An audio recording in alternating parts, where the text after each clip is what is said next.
بسم الله خۆشەویستان و ئازیزان حەزمان کرد لە ڕوانگەی پزیشکیەوە و لە ڕوانگەی دینەوە کۆمنتێک بین لەسەر ئەوەی کە ئێستاکەنە ئەگوزەرێ لەسەر کۆرۆنا ڤایرەس. کۆرۆنا ڤایرەس نەخۆشیەکی تازەیە لە ئینسانە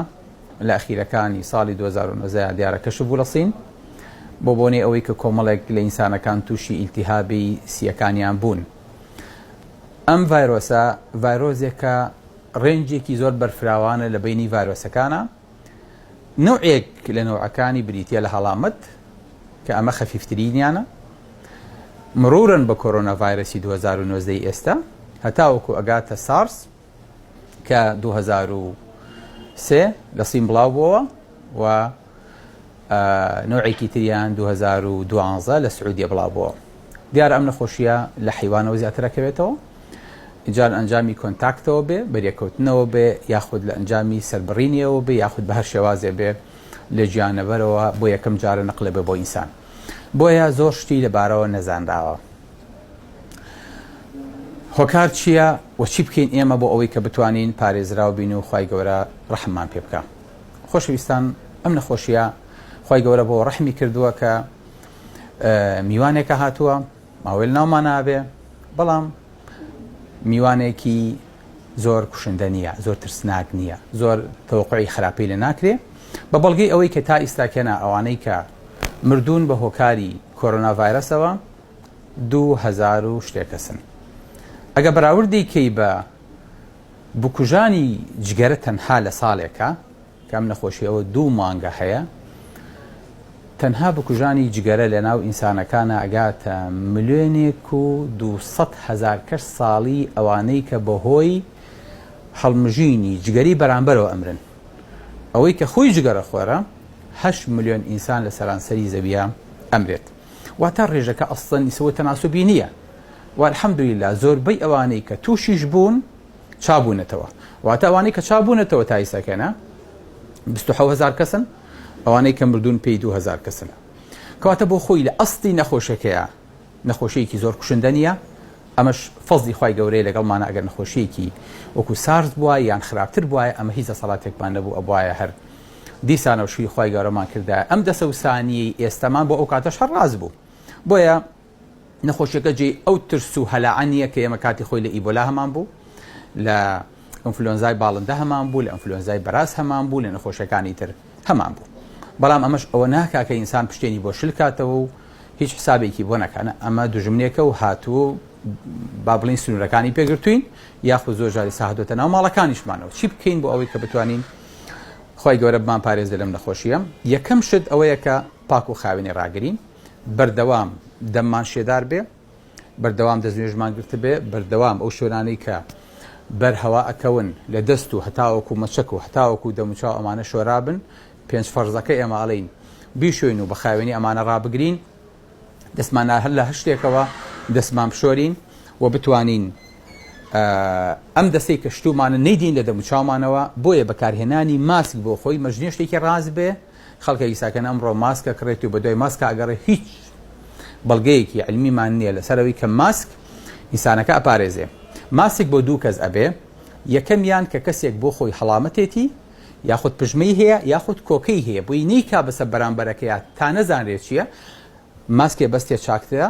کە لە کاتێکا تێکەڵی خەڵکیە بێ، یاخود ناچارە بێ بۆ بەلای دکتۆر و بێ بەلای مەرکەزە سەحیەکان بۆ ئەوەی کە داوای عیلاجکە کە ئەمەش ڕاستە هەر کەسێ توش بوو تووشی هەڵامەتێ کۆکەیە بوو لەم کاتەیە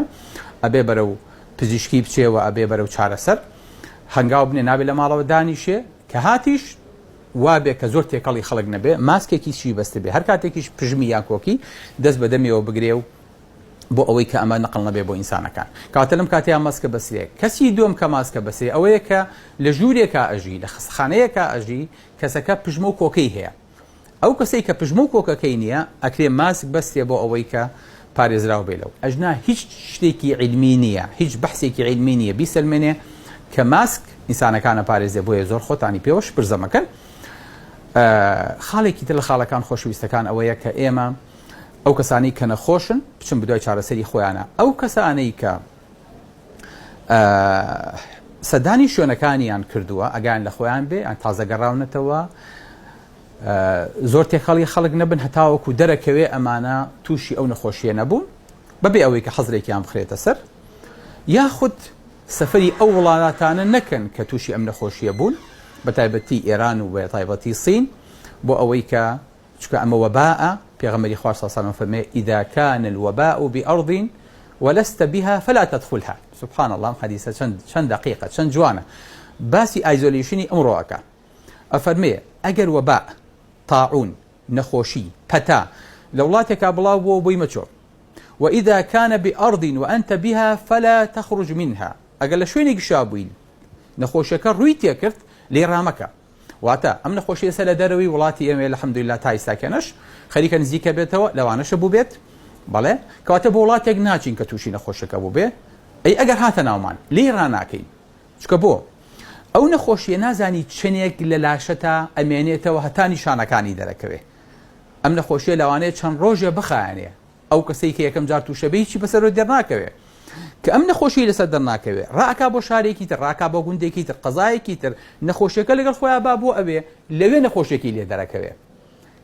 لەوێ وڵاتێ تووشەکە شارێ تووشەکە ئەگەر لێرە مایەوە ئەم میکرۆبە کە ئەچێ بە سەر و چاو ئەچێ بە دەمولوتیا ئەگەر مەناعی بەقوت بوو زاڵێ بێ بەسەر نەخۆشیەکەیە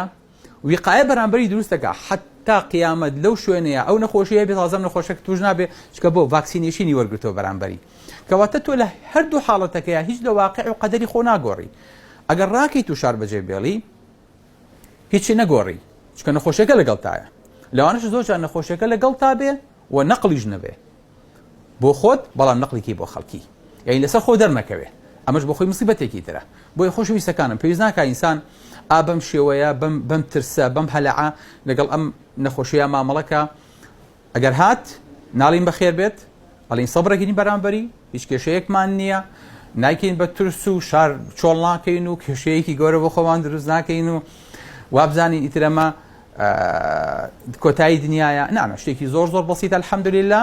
بە بەڵگەی تا ئیستاکێنە مناڵێک لە خوار 89 ساڵیە بەم نەخۆشیە نەمردووە کە مناڵ زۆر زەعیف و بەرگەی نەخۆشی ناگرێ ئەوانە زیاتر مردوون کە نەخۆشی زەختیان هەبووە نەخۆشی سییان هەبووە نەخۆشی دڵیان هەبووە پیر بوو نزیکی تەمەنی 80 ساڵ بوو ئەمانەش طبیعینە ئەمە کابرالەوە چە بە ئەنفلۆزایەکی بەسیتیش بمرێ لەبەرەوە خۆشەویستەکانم ئەمە جێی ترس و لەرز و ئەوە نییە کە ئینسان بەڕاستی ئەونا خۆی بۆش برز دەکات و بە دوای حاڵەتەکەیە بچێت بۆیە ئەبێ چی بکەین ئێمە احتیاط و ئەوەی کە پێویستەکە بیکەین ئەیکەین و دواتریش تەوەکولەکەین چکە ئێمە زانی ئێمە مسلمانین قل لن يصيبنا إلا ما كتب الله لنا یان قل لن يصيبنا إلا ما كتب الله لنا إلا ئەومان توش دێکە خوای گەورە بۆی نووسیبین چی بۆ نووسیبین کەی ئەجەلمان هاتەبێ بە چ نەخۆشیە بڕۆین ئەبێ ئاوا ڕووبە دوای هەموو ئەم احتیاطانە دوای هەموو ئەم پریڤێنشن و ئەم هەموو پریکۆشنە اینجا ئەوە ئەکەین کە پشمان قایمە ئەزانین بە بێویستی خوای گەورە شتێک نابێ ئەجەل نایەتە پێش دوا ناکەوێت لەبەرەوە تەوەککول و پشت قایمین بە پەروەردگاری خۆمان کە هەر تاقیکردنەوەیەکمان بەسەرا بێنێت ئێمە شکرین هەرچەنێک کە تاقیکردنەوەکە بەشێکی دەستی خۆمانی تایە کە خۆمان بۆ خۆمان هێناوە و خۆمان بۆ خۆمان خوڵقان وەچکە خوای گەورە خراپەی بۆ هیچ ئومەتێک ناوێ ئەگەر ئومەتەکە باش بن و صالح بن بەڵام لە کاتێکا تۆ پەنا بۆ حرامە بیت بۆ گۆشتێکی حیوانێکی کە ڕێگەی پێ نەدراوە گۆشتەکەی بخۆیت گۆشتەکەی خۆیت و گۆشتەکە ناکوڵێنیت و تەعاملی لەگەڵاکەی کە ئەمری پێ نەکراوە تەعامل لەگەڵ ئەو حیوانەیە بۆ شێوەیە بکەیت نەخۆشەکە ئەوە بێ نەخڵە بێ بۆ ئینسانەکان و ئومەتێک بەڵکو هەموو سەزەی بەدەستەوە گیرەخوا خەتاکە بەدەستی خۆمان خوڵقانومانە لەگەڵەوەشە پشمان بەخوای خۆمان قایمە چکە ئومەتێکی موسڵمانین و الحەمدولله ئەوەی کە ئێمە هەمانە لەوەچە خەڵکێکی تر نەیبێ یاخۆت خەڵکێکی تر لێ بێ بەش بێ ئەوەی کە هەمانە لەم قۆناغەیە چی بکەین باشە بۆ ئەوەی کە بتوانین حەقی ئەم تاقیکردنەوە بین جۆرێکە لە ئیبتیلا هەر جارە و خوای گەورەش ئومەت خەڵک بە شتێکە ناسێنێ یاخود بە شتێکی ترسێنێ وما نرسل بالآيات إلا تخويفا هەر کاتێ خوای گەورە شتێکە نێرە شتێکی بەسیط بۆ گەڕانەوە بۆ ترسی ئینسانەکانە ئەم جارە بە بەسیترین مەخلوقی خوا کە ڤایرۆسە کە تەنها دیوارێکی تەنکی هەیە پرۆتینێک لە ناوەیە ئابە مەمان ترسێنێ اینجا وەرە سوبحان الله ئەگەر شتی گەورەتر بوو ئەگەر زیلزال بوو ئەگەر ئاگرکەوتنەوە بوو ئەگەر لە ئاسمانەوە شتێ قەومە ئەگەر نیزامی زەوی تێکچوو کاتە لێرانەیە ئینسان زوعفی خۆی بۆ دەرەکەوێ کە هەموو کاتێ پێویستمان بە خوایەک و بە خاڵقێک هەیە کە لەسەر ئێمەوەیە ئینسان ناتوانێت بەبێ ئەم خوایە بژی بەبێ ئەم تەوەکولە بژی بەبێ ئەم گەڕانەوەیە بۆ ڕێگە ڕاستەکە و بۆ شەقامی خوای گەورە بژی بۆی هیوادارم ئینشاڵڵا ئەمە دەرزێک بێ عیبرەتێک بێ و لێوەی فێربین ئەمەش ئەڕوا تێپەڕێ بەڵام هەڵوێز بۆ ئەوانەیە کە لە شوێنی خۆیان ناسابتن خۆیان تووشیش پرزەی نەکردووە و دواتریش قەیرانێ بەسەر ئومەتەکەیان ناهێنن لە خواردن و لە بانزین و لە ماسک و لە دەرمان و ئەمانەیە ئەمەش بۆ خۆی مینەتیەکی تر ئەگەر خوا نەخواستە بیکەین ئێمە یەکەم کەسی وەکو ستافی طبی کە معەڕەزین بۆ ئەم نەخۆشیە لەگەڵ ئیشتانە ئابین الحەمدوللا لە شوێنەکانی خۆمانە لە عایادەمانە لە خستخانەمانە دەوامی خۆمانەکەین زۆریش بەلامانەوە ئاساییە ئەستەن ئەوەی کە بە مێشکمانە نایەت ئەوەیە کە خوا نەخواستە ڕۆژە لە ڕۆژان تووشێم نەخۆشیە بین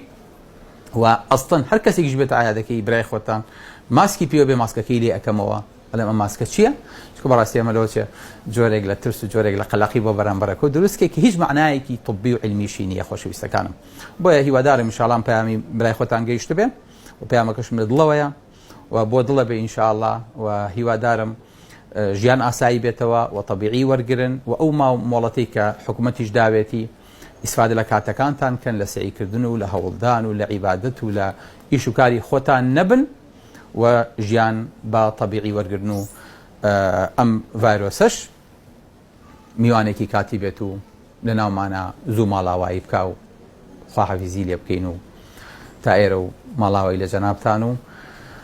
هیوادارم هەموو لایەکتان ساغ و سەلامەت بن و ئەم نەخۆشیە و ئەم تا جۆرە تاقیکردنەوەی ئیبتیلایە لە هەموو ماڵەکان و لە هەموو ماڵێکی کورد و لە هەموو سەرزەوی بە دوور بێ. سەلام عەلەیکم وەڕەحمەتوڵڵاهی وبەرەکاتوه.